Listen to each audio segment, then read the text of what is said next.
What's up everyone? Welcome to the Huther TCG channel. Today I'm going to be showcasing you my Psychic Punk Fiendsmith K9 decklist that I played this weekend. We had 22 players and I ended up finishing 6th place, which I'm really happy with. What makes it even cooler is that my friend was on a very similar list and he actually finished 3rd. So this strategy definitely showed it can compete.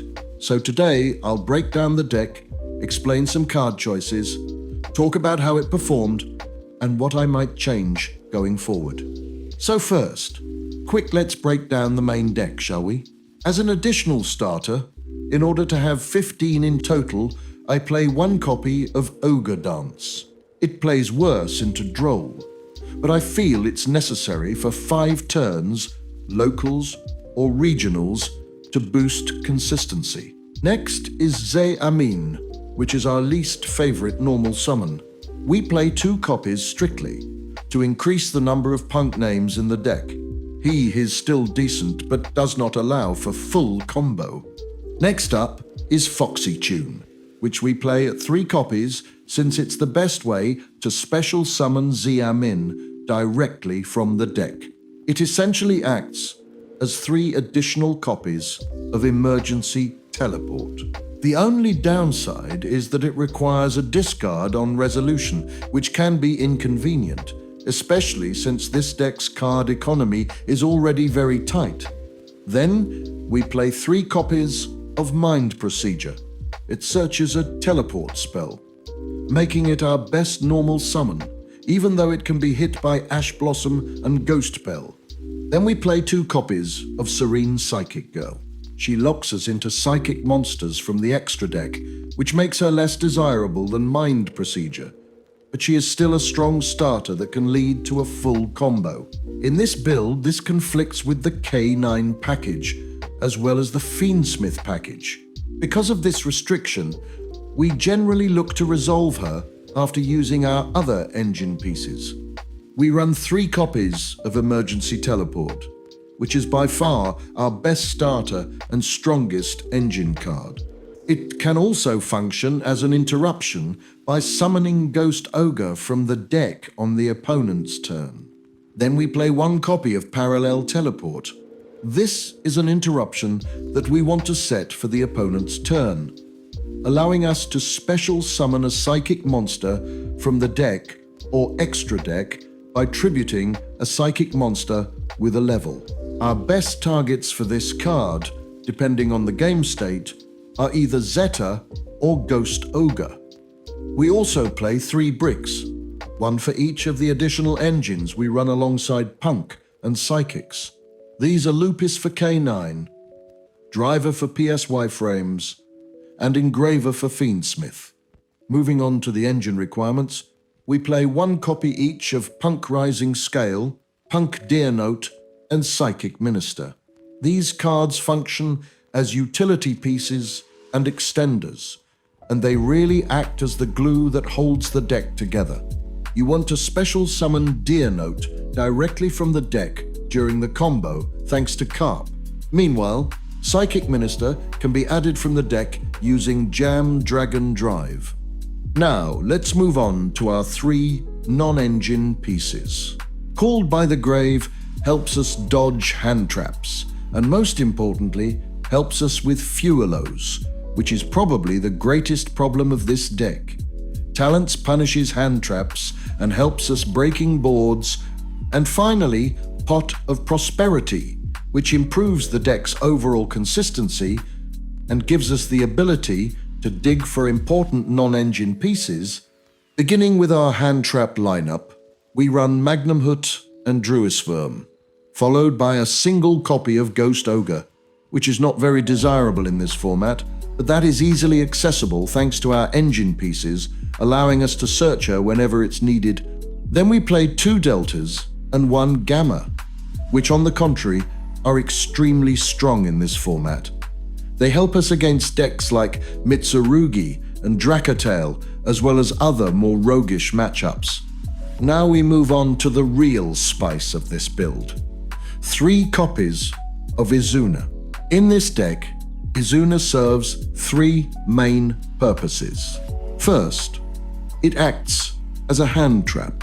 Second, it can be used as an extender, since it's a level 5 that pairs really well with our level 3 tuners. And third, by going into Ripper, it grants us protection from cards like Nibiru, or even Droll at times. Finally, we include the standard hand trap package for this format, consisting of 3 Ghost Bell, 3 Ash Blossom, and 3 Fualos. Now for the extra deck. Starting with the K9 package, we run Ripper and Valon, which cover most matchups. I'm also considering running Tiraz and Zeus in the future, but I'm still testing them. We also run 1 copy of Serene Psychic Witch. It helps us play around Droll by setting parallel teleport, and it also assists against Fualos by setting up 2 interruptions while only giving 1 draw.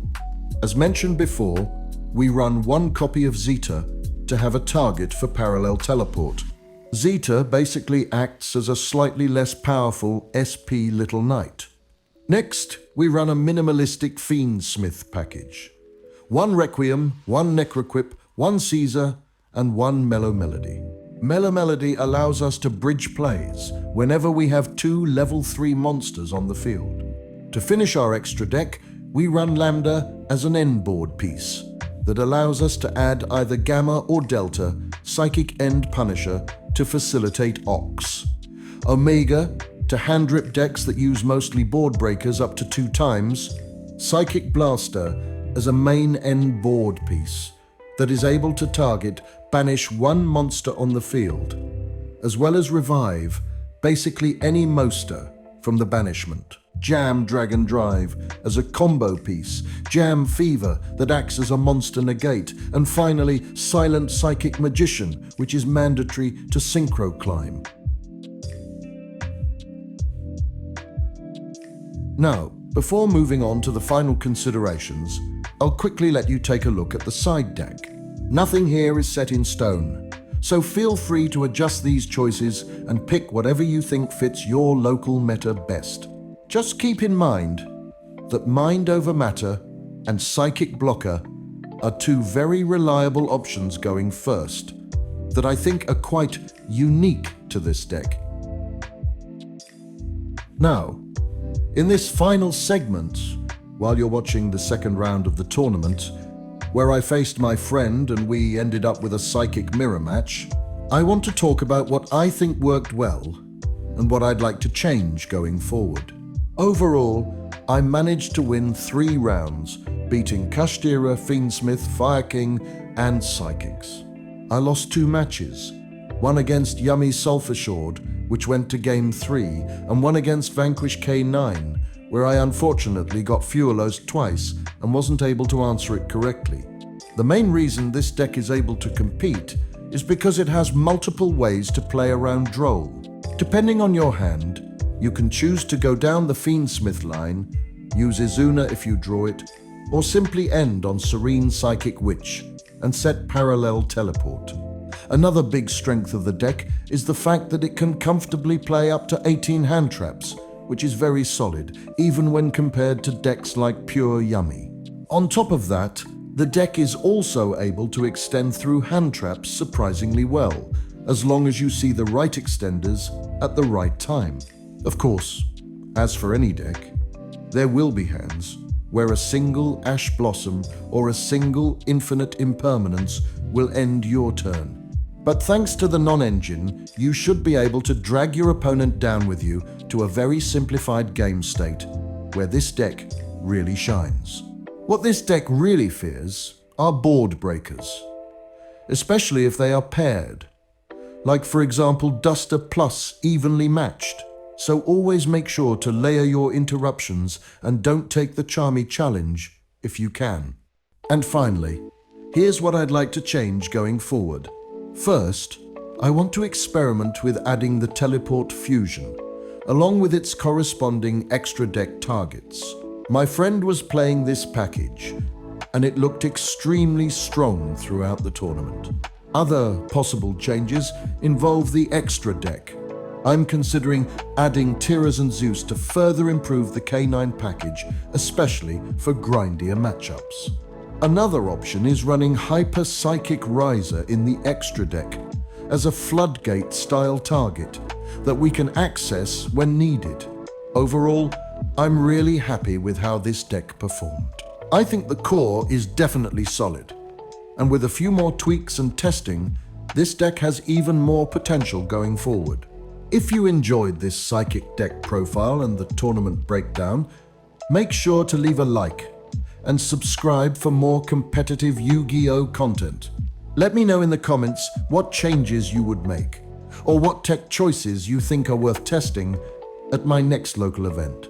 Thanks for watching, have a good day, and see you in the next video.